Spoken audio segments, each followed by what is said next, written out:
फार चवदार लागल्याचं काल त्यांच्या प्रतिक्रियेवरून दिसलं. जो महाराष्ट्र देशाच्या तिजोरीमध्ये सगळ्यात जास्त भरणा करतो, मुख्यमंत्र्यांनी सांगावा ना, किंवा केंद्राचे मंत्री आहेत त्यांनी सांगावं की महाराष्ट्राला नक्की काय मिळालं. हातूरमातूर गोष्टी दिल्या असतील. आणि तुम्ही या अर्थसंकल्पाचं कौतुक करता, हे धक्कादायक आहे. महाराष्ट्राला कमजोर करण्याचे प्रयत्न जे सुरू आहेत असं मी म्हणतो आहे की महाराष्ट्राचं ओरबाडायचं आणि महाराष्ट्राला द्यायचं नाही. आज जी दिल्लीची शाने शौकत आहे ही मुंबई आणि महाराष्ट्राच्या जोरावर आहे. पण काय आहे महाराष्ट्रासाठी? काय आहे? काय बुलेट ट्रेन, हायस्पीड ट्रेन, त्याचा आम्हाला काही उपयोग नाही आहे. हे गुजरातसाठी करताय तुम्ही. महाराष्ट्रामध्ये, मराठवाड्यामध्ये 2025मध्ये 2100 शेतकऱ्यांनी आत्महत्या केल्या. हे निर्मला सीतारामनांना माहीत नसेल तर मुख्यमंत्र्यांनी सांगायला पाहिजे. काय शेतकऱ्यांसाठी, कष्टकऱ्यांसाठी? ठीक आहे, नेहमीचंच आहे. तरीही महाराष्ट्राच्या जनतेला जागरूक करण्याचं काम आम्ही करत राहू. पुढे काय? अजितदादांच्या गेल्यानंतर ज्या काही घटना घडत आहेत त्या अधिक दुःखद दिसत आहेत आपल्याला. काल पियुष गोयल यांनी दावा केला की अजितदादा यांच्या पक्षाचे अध्यक्ष प्रफुल्ल पटेल नंतर पलटी मारल्यासारखं वातावरण. अजितदादांचा पक्ष हा आता पवार पाटलांचा पक्ष राहिलेला नाही. हे आम्ही कालही सांगितलं. तो आता गोयल, पटेल, पारेख, बरं का, ह्यांचा पक्ष होण्याची शक्यता आहे. शहा, मोदी. अजितदादांचा पक्ष हा अस्सल मराठमोळ्या चेहऱ्याचा पक्ष होता. म्हणजे तो मूळ पक्ष शरद पवार साहेबांचा, अर्थात मूळ पक्ष शरद पवार साहेबांचा. ते डाके जरूर टाकून तो अमित शहानी त्यांच्या हातात दिला आणि स्वतःचं लेबल त्या पक्षाला लावला. सुरुवातीला तो शहांचा पक्ष होता, आता तो पटेलांचा पक्ष होईल. आणि अशा तऱ्हेने महाराष्ट्रातला एक प्रादेशिक अस्मिता जपणारा पक्ष भारतीय जनता पक्षाने गिळून टाकला, घास घेतला. याबद्दल जर त्या पक्षातील मराठी आमदारांना, खासदारांना आनंद होत असेल तर त्यांनी स्वतःला मराठी समजू द्या. ही आमची भूमिका आहे. अजित पवार यांना जे ओळखतात त्यांनी कधी भारतीय जनता पक्षाच्या अजेंड्यावर काम केलं नाही. ठीक आहे, सत्तेसाठी एकत्र आले, त्यांच्यावरती काही संकटं भाजपनं लादली, घोटाळ्याचे आरोप झाले, ईडी CBI मागे लावलं. त्याच्यावर इतर राजकारणी जे करतात तेच त्यांनी केलं. तेवढ्यापुरते ते भारतीय जनता पक्षाला सरेंडर झाले. आपल्यावरच्या फायली क्लिअर करून घेतल्या शहाणपणानं आणि त्यानंतर ते पुन्हा एकदा त्यांच्या मूळ प्रवाहात येण्याची धडपड करत होते स्वगृही. आणि ती करत असताना किंवा त्याआधी त्यांनी कधीही भारतीय जनता पक्षाचा जो अजेंडा बटेंगे तो कटेंगे, हिंदू मुसलमान, दंगली, एक है तो सेफ है, या अजेंड्यावर त्यांनी कधी काम केलं नाही. त्यांनी जातीपातीवर काम केलं नाही, राजकारण केलं नाही आणि दुर्दैवानं त्यांचा मृत्यू झाला. तुम्ही मूळ प्रवाहात यायचं त्या प्रयत्न करत होते असं म्हणताय, पण देवेंद्र फडणवीसांनी त्या विधानाला फुल स्टॉप दिलेला आहे. ते म्हणताय जर असं झालं असतं तर त्यांनी माझ्यासोबत चर्चा केली असती. नाही, असं काही नाही. देवेंद्र फडणवीसांबरोबर प्रत्येक गोष्टीची चर्चा होते तसं नाही ना. अजित पवार स्वतः त्या पक्षाचे नेते आणि प्रमुख होते ना. अजित पवार स्वतः त्या पक्षाचे नेते आणि प्रमुख होते. ते त्यांच्या मर्जीनं भाजपबरोबर गेले आणि त्यांना असं वाटलं कदाचित की भारतीय जनता पक्ष हा आपल्या महाराष्ट्राच्या विचाराचा पक्ष नाही. आता अजित पवार फडणवीसांबरोबर संदर्भात खादीत बरंच काय बोलायचे असं बोललो तर जर फडणवीस यांच्याशी त्याने चर्चा केली नसेल याचा अर्थ त्यांचा फडणवीसवर विश्वास नसेल. जर त्यांना आपला स्वगृही परत जायचा असेल त्यासाठी फडणवीस यांच्याशी चर्चा करण्याची गरज काय? फडणवीस यांचा पक्ष हा अखंड महाराष्ट्राच्या विरोधामध्ये, फडणवीस यांचा पक्ष हा मुंबई महाराष्ट्रापासून तोडण्याच्या बाजूने. अशा वेळेला अजित पवारांसारखा नेता या भूमिकेवरती काम करू शकणार नाही हे आम्हाला माहिती आहे. अजित पवारांशी आमच्याही चर्चा होत होत्या ना. फडणवीसांनी स्वतःच आत्मचिंतन करावं की त्यांनी माझ्याशी आयुष्यावर चर्चा का केली नाही. इतर 100 लोक बोलतात ते खोटं आणि फडणवीस म्हणतात ते खरं. हे चुकीचं आहे. अजित पवार हे मूळ प्रवाहामध्ये येण्याच्या विचाराशी ठाम होते. दोन्ही पक्षामध्ये त्या संदर्भातल्या हालचाली सुरू होत्या हे सगळ्यांना माहीत होतं. देवेंद्र फडणवीस यांनाही माहिती आहे. आज दादा नाहीत म्हणून दादांच्या नावावरती कोणती बिलं फाडू नयेत. पण असं का बोललं जातं? एकत्र आल्यानंतर तर त्यांची ताकद एनडीएची वाढली असती. पक्ष आता दादा नसल्यामुळं असं वक्तव्य केले जातं. काय नक्की उद्देश काय असतो? नाही, आता अजित पवारांचा पक्ष हा अमित शहांचा 100% गुलाम झालेला पक्ष आहे. मांडलिकत्व जे त्यांना आहे ते स्वीकारावं लागेल. लोक सैरभैर अजूनही आहेत. दुर्दैवानं आज भारताची न्याय यंत्रणा आणि निवडणूक आयोग हा सुद्धा अमित शहा आणि मोदींचा मांडलिक झाल्यामुळे कायदेशीर प्रक्रियेमध्ये विलंब होतो. अजितदादांच्या अपघाताच्या संदर्भात घातपात आहे का असे प्रश्न अनेक उपस्थित केले पवार साहेबांनी जातात. जरी अमोल मेटकरी यांनी असं म्हटलं. नाही, पवार साहेबांची जी क्लिअरिटी आहे ती पहिल्या दिवशी त्यांनी केली, पण हळूहळू त्यांनाही कळेल हे प्रकरण साधं नाही.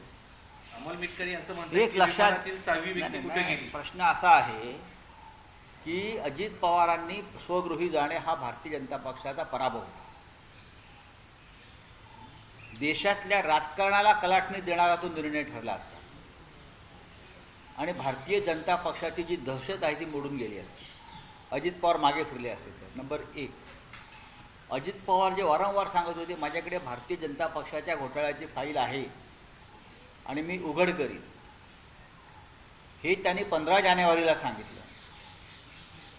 हे त्यांनी 15 जानेवारीला सांगितलं आणि पुढल्या 10 दिवसामध्ये त्यांच्या विमानाचा अपघात होऊन त्यांचा मृत्यू झालेला आहे. हे रहस्यमय आहे. मला जस्टिस लोहियाची आठवण येते. या प्रकरणानंतर मला जस्टिस लोहियाची आठवण झाली, त्या प्रकरणाची आठवण झाली. मी कोणावरती आरोप करत नाही, पण या लोकांच्या मनातला शंका आहे. अजित पवार यांच्या पक्षाचे एक आमदार अमोल मिटकरी यांनी काही प्रश्न उपस्थित केलेले आहेत. मी ते वाचले आणि ऐकले. ते गंभीर स्वरूपाचे प्रश्न आहेत. अजित पवार यांच्यासारखा नेता विमानात बसतोय, त्यांच्याबरोबर कोणी प्रमुख व्यक्ती नाही, त्यांचा OSD नाही किंवा अमुक नाही, इतर काही गोष्टी नाहीत, विमानाचं मेंटेनन्सचं सर्टिफिकेट नाही. त्याच्यामुळे लोकांच्या मनामध्ये शंका येणार आहे. तुमच्याही मनात तशी शंका आहे? माझ्या मनात पहिल्या दिवशी शंका आहे. ज्या दिवशी अजित पवारांनी सांगितलं की भारतीय जनता पक्षाच्या घोटाळ्याची फाईल माझ्याकडे आहे आणि योग्य वेळी उघड करेन, तेव्हाच माझ्या मनात धस झालं. तेव्हाच याचा अर्थ असा होता की अजितदादांनी भारतीय जनता पक्षातून बाहेर पडण्याचा निर्णय घेतलेला आहे. सरकारमधला एक डेप्युटी CM उघडपणे सांगतो की यांच्या घोटाळ्याची फाईल माझ्याकडे आहे. ह्यांनी त्यावेळेला 1995च्या काळामध्ये काही कोटी रुपये सिंचन प्रकल्पाचं बजेट वाढवून ते पक्षनिधीमध्ये कसे वळवले हे जेव्हा अजितदादा सांगत होते तेव्हा मी त्यांची बॉडी लँग्वेज पाहत होतो. मला ते स्पष्ट दिसत होतं की अजितदादांना पुन्हा माननीय शरद पवार यांच्यासोबत जायचं आहे. ही जी तुम्ही आता बोलताना म्हटलं की पवार साहेबांना हळूहळू ती क्लॅरिटी येईल पुढे. शरद पवार या अनुषंगाने तुम्ही पवार साहेबांशी काय शरद बोलणार? पवार यांनी जे तुमच्याही काही मनात ती वक्तव्य शंका केलं असेल. त्यावेळेस काही परिस्थिती निर्माण झाली ती लोकांमध्ये राग होता नक्कीच. आणि तो शांत करण्यासाठी असं वक्तव्य केलं त्यांच्या कुटुंबाकडे सांगितलं. माननीय पवार साहेब हे एक अत्यंत प्रगल्भ असं नेतृत्व आहे. कोणत्या वेळेला काय बोलावं आणि निर्णय घ्यावा हे त्यांना पक्क कळतं. मुंबईच्या बॉम्बस्फोटाच्या वेळेलाही त्यांनी 13 बॉम्बस्फोट झाले असताना 14 बॉम्बस्फोट झाले असं सांगितलं. याचं काही कारण होतं. त्याच्यामुळे शरद पवार साहेबांनी तेव्हा जे काय वक्तव्य केलं ती तेव्हाची गरज होती. पण त्या संदर्भात आता अजित पवार यांच्या पक्षाचे लोकच संशय आणि शंका घ्यायला लागलेले आहेत आणि अमोल मिटकरी यांनी ज्या शंका उपस्थित केल्या आहेत, जे काही प्रश्न निर्माण केलेत, मी स्वतः ते पाहून मलाही असं वाटलं की हा गंभीर विषय आहे. जर तुम्ही म्हणता 6 पॅसेंजर होते आणि 5च मृतदेह मिळत आहेत, मग ती 6वी व्यक्ती कोण आणि तिची बॉडी काय मिळाली? सगळ्या देह आतले जे होते जळून खाक झाले, ओळख पटवता येत नव्हती. अशा वेळेला दादांच्या जवळच्या सगळ्या ज्या फाईलचे कागद होते ते जळालेले नाही आहेत. बघा तुम्ही, ते जे पडले आहेत ते तसेच आहेत. काय दादांबरोबर ती भाजपच्या भ्रष्टाचाराची फाईल होती का? मुंबईतून घेऊन चालले होते बारामतीत सुरक्षित ठेवायला? असे अनेक प्रश्न आहेत. लोकसभा अनुषंगाने मग तुम्ही वरिष्ठांशी, खास करून पंतप्रधानांशी काही बोलणार आहात? मी कशाला बोलू? मी पार्लमेंटमध्ये हा विषय उपस्थित करेन. राज्यसभेमध्ये? हो, नक्की करणार. आजच्या सामनाच्या अग्रलेखमध्ये तुम्ही म्हटले लई वंगाळ राजकारण. होय, लई वंगाळच आहे. हा दादांचा शब्द आहे. लई वंगाळ राजकारण झालं आहे. हे अजितदादानेच गेल्या 10 दिवसापूर्वी काही एका भाषणात त्यांचं ऐकलं की राजकारण लई वंगाळ झालं आहे, कंटाळा आला म्हटलं. वारंवार दादा अशा प्रकारची वक्तव्य का करत होते? त्यांना कसला कंटाळा आला? ते लोकांना सल्ले देत होते राजकारण वंगाळ आहे. म्हणजे काहीतरी पडद्यामागे घडत होतं, घडण्याची प्रक्रिया सुरू होती. चले बोलिये. सुनेत्रा पवार आज बाहेर पडत आहे सार्वजनिक. चांगली गोष्ट आहे. त्या राज्याच्या आता उपमुख्यमंत्री आहेत. दुःख विसरून त्यांनी शपथ घेतलेली आहे उपमुख्यमंत्री पदाची. त्याच्यामुळे त्यांना आता बाहेर पडावं लागेल. त्यांना कर्तव्याची भान असल्यामुळे त्या आता कर्तव्य पथावर आहेत. सर, तमिळनाडू विरोधात बोललात तर मुंबईत लाखोंची रॅली काढू असं तमिळ सेल्वम आमदार जे आहेत त्यांनी म्हटलेलं आहे. एक प्रकारे हा मुंबईमध्ये खास करून तुम्हाला इशारा दिला असं म्हणायचं? आम्हाला कशाला तुम्ही आम्हाला काय म्हणताय? महाराष्ट्राला नाही हा इशारा? हा इशारा 11 कोटी मराठी माणसांना नाही आहे का? हा इशारा देवेंद्र फडणवीसना नाही? हा इशारा भाजपमधल्या मराठी लोकांना नाही? हा इशारा राष्ट्रवादी काँग्रेस सुनेत्रा पवारांच्या नेतृत्वाखालच्या मराठी माणसांना नाही का? आम्हाला काय म्हणताय तुम्ही? हा, काढा ना मोर्चा, काढा. तुम्हाला संघर्ष करायचा आहे का? तुम्हाला इथे भांडणं लावायची आहेत का मुंबईत? हे बघा, ते जे कोणी तामिळ सेल्वन आहेत त्याने एक समजून घेतलं पाहिजे की त्यांच्या तामिळमधला एक नेता इथे आला आहे आणि त्याने महाराष्ट्राविरुद्ध वक्तव्य केलं आहे म्हणून आम्ही चिडलेलो आहोत. आम्ही तामिळ जनतेविरुद्ध भूमिका कुठलीच घेतलेली नाही आहे. आम्ही उलट ह्या माणसानं, तो जो कोणी नेता आला होता तिकडून, त्याचे कान उपटायला पाहिजे होते. ही दादागिरी कसली चालली आहे तुमची? देवेंद्र फडणवीसने दादागिरी मान्य आहे का महाराष्ट्राच्या विरुद्ध? तुमचा आमदार आहे भाजपचा, तो तुमचा माणूस इकडे येतो आणि महाराष्ट्राला, मराठी माणसाला मुंबईत तुमची नाही सांगतो आणि याचं समर्थन हा तामिळ आमदार करतोय का?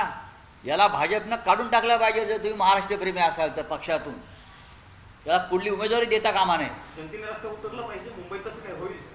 यांच्या विरोधामध्ये पाहू ना मुंबईला गेल्यावरती पाहू. विल्सन जिमखान्याची जागा जैन समाजाला देण्यात येते. त्याच्यासाठी आम्ही गिरगावच्या नेतृत्वाखाली आज एक मोर्चा आहे. हे आंदोलन सुरू आहे. खरं म्हणजे त्या मोर्चाला मीही जाणार होतो, पण मी इथे आहे.